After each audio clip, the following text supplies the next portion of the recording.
Bonjour, aujourd'hui on va essayer d'entamer un autre type de circuit, ce sont les oscillateurs. Alors, qu'est-ce qu'un oscillateur? C'est un circuit électronique, dès qu'on l'alimente, il génère un signal périodique d'une fréquence bien donnée. Alors, ce que vous voyez devant vous, c'est un oscillateur qui est à la base d'un amplificateur opérationnel réalisé par quelques résistances et condensateurs. Comme vous le voyez, elle est alimentée par deux alimentations, V1 et V2. V1 et V2. Alors, ce circuit-là, il va commencer dès qu'on met l'alimentation, il commence à générer un circuit oscillant. Alors, on aimerait bien voir la fréquence de ce circuit, son amplitude et comment on peut le visualiser à travers le PSpice. Alors, après avoir réalisé ce circuit-là, sans faute, évidemment, n'oubliez pas de faire la connexion, etc. On va passer à l'analyse. Qu'est-ce qu'on va faire? Puisque le signal, c'est un signal qui varie dans le temps, c'est évidemment, l'analyse sera une analyse transitoire. Alors, lorsqu'on fait analyse, setup, on va directement vers l'analyse transitoire parce qu'on va essayer de voir un signal qui évolue dans le temps avec une fréquence bien donnée. Transitoire. Alors ici, dans l'analyse transitoire, on met le pas. J'ai mis ici un micro, le temps final de calcul, 0,2, ou bien je peux mettre 0,3, 0,3 secondes. Et ici, n'oubliez pas, ici, de sauter la solution initiale, parce qu'on ne va pas vous donner toujours, vous devez cocher celle-ci, parce qu'il va vous donner seulement la solution transitoire initiale. Il faut cocher celle-ci et mettre OK. Voilà. N'oubliez pas de sauvegarder votre file, save as. On va mettre ici oscillateur, par exemple. 1. Voilà. Oscillateur 1. Enregistré. Maintenant, on va passer à la simulation. Voilà. Et le signal a été simulé. On va essayer maintenant de voir le signal de sortie. Mais quelle sortie? C'est toujours le signal de sortie de l'amplificateur opérationnel. Parce qu'on va avoir un signal amplifié. Ici, dans ce cas, on va voir comment la forme de ce signal. Et c'est pour cela, lorsque je vais ici pour tracer cette courbe-là, je vais chercher la sortie de l'amplificateur opérationnel. Elle est mentionnée ici. Voilà, je descends, voilà. U3 out. Vous voyez, donc ça c'est la sortie de l'amplificateur opérationnel. Et je vais mettre OK. Alors, qu'est-ce que je vois ici? Je vois un signal qui commence à osciller, mais avec une faible amplitude. Cette amplitude commence à augmenter pour qu'il atteint son régime stationnaire. Et finalement, il garde cette amplitude constante. Alors là, je vais zoomer pour mieux voir ce qui se passe dans cette région-là. Est-ce que j'ai un signal périodique, oui ou non? Alors, je vais zoomer comme ça, par exemple. Voilà. Et je vais mettre la zoom. Voilà, alors qu'est-ce que vous voyez ici? Que le signal est évidemment un signal sinusoïdal qui possède une fréquence bien donnée et une amplitude à la sortie qui est aux alentours de 15 volts d'amplitude, vous voyez, de 0,15 à 0,-15.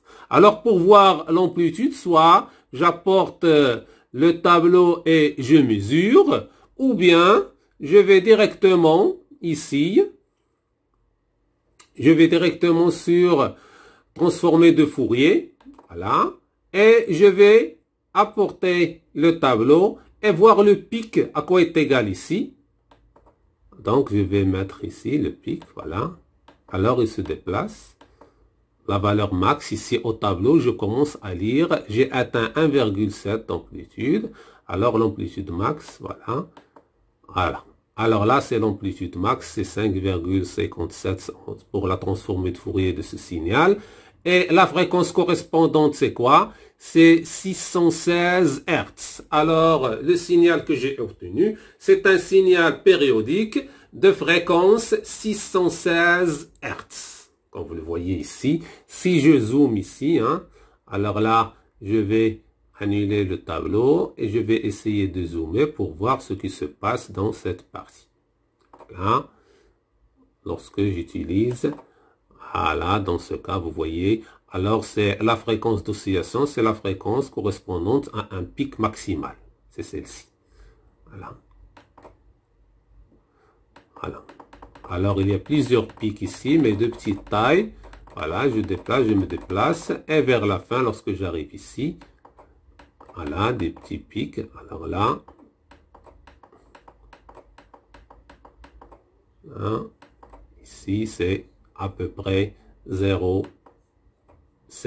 Hz.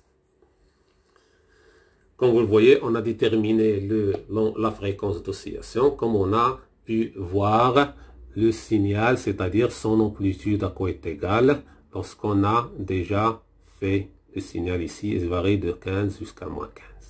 Maintenant, je vais essayer de vous donner un autre exemple aussi des oscillateurs. On va fermer celui-là. Et on va voir un autre oscillateur. Alors, l'autre oscillateur, il est là, évidemment. Voilà, un deuxième oscillateur. Toujours, elle est à la base d'un amplificateur opérationnel 741. Ici, on a des diodes, des résistances. Alors, après avoir effectué ce travail-là, on va essayer de voir le signal de sortie. Le signal de sortie, c'est un signal qui varie dans le temps. Et on va voir est-ce qu'il va posséder une fréquence d'oscillation ou bien c'est un signal continu, etc. Alors, c'est pour cela qu'on va passer directement à l'analyse. Analyse, setup. Et on va configurer le régime transitoire, c'est-à-dire en fonction de temps. Voilà. Alors là, c'est le pas, c'est 0,1 micro. Le temps final, c'est 0,1 seconde. Il faut toujours éliminer cette solution initiale, c'est-à-dire cocher ici, Skip Initial Transit Solution, et mettre OK. Et finalement, on va sauvegarder ici, File, Save As, oscillateur 2. Voilà, on va l'enregistrer. Et on va simuler. Après la simulation, on va obtenir ici l'axe du temps. On va essayer de voir le signal, évidemment, à la sortie de l'amplificateur opérationnel. Et pour le tracer, il faut chercher ici la sortie de l'amplificateur opérationnel. Elle est indiquée sur le tableau gauche. Voilà, elle est là. C'est V de U1 out. Toujours le out, c'est-à-dire indique que la sortie de votre signal opérationnel. Si on a plusieurs, elle est donnée par l'identité de votre opération. Ça, c'est U1. Si on a U2, U3, U4, ça dépend si votre schéma possède plusieurs amplificateurs opérationnels. Vous mettez OK. Et on va voir un signal qui est sinusoïdal et qui possède une amplitude. Vous voyez cette amplitude-là. Alors, on va voir le maximum de cette amplitude, à quoi est égal. Je vais apporter d'abord ça. Ça, c'est le max. Alors, le petit max, il est là. Ça varie 1,4. Le grand max, il est là. Voilà. Donc, on va voir le max. C'est 10. Ça varie jusqu'à 10. 10, hein. Le petit max, c'est-à-dire le min, voilà, c'est moins 10. Donc, c'est un signal qui varie entre 10 et moins 10. Alors là, celle-ci, ça donne le minimum. Vous voyez, elle est marquée ici, moins 10. Alors, à chaque fois, lorsque je clique, ça donne le minimum. Et ça donne le maximum. Voilà, 10 en haut. Maintenant, qu'est-ce que je dois voir? Je dois voir d'abord la fréquence d'oscillation. Je vais faire appel à la transformée de Fourier. Elle est là. Voilà, la transformée de Fourier. Et on a un pic. Ce pic-là, je dois le chercher. À quoi est égal? Voilà. Donc ça correspond à la valeur maximale. Ça, c'est 8, vous voyez. Alors ça, c'est la valeur maximale, 8,6 ici, pour cette transformée de Fourier. Et la fréquence correspondante, c'est 150 Hz. Alors dans ce cas, ce circuit-là génère un signal périodique de fréquence 150 Hz. Et comme ça, je vous ai montré comment vous pouvez simuler les oscillateurs. Toujours, pour la simulation, on fait la simulation transitoire en fonction du temps pour voir le signal. Après cela, on utilise la transformée de Fourier pour déterminer la fréquence. Et pour les amplitudes, on peut voir seulement dans le signal normal l'amplitude à quoi est égale, c'est-à-dire on élimine la transformée de Fourier et mesure le max et le min. Comme celui-là, c'est un signal qui varie entre moins 10 volts et 10 volts avec une fréquence d'oscillation qui est égale à 150 Hz.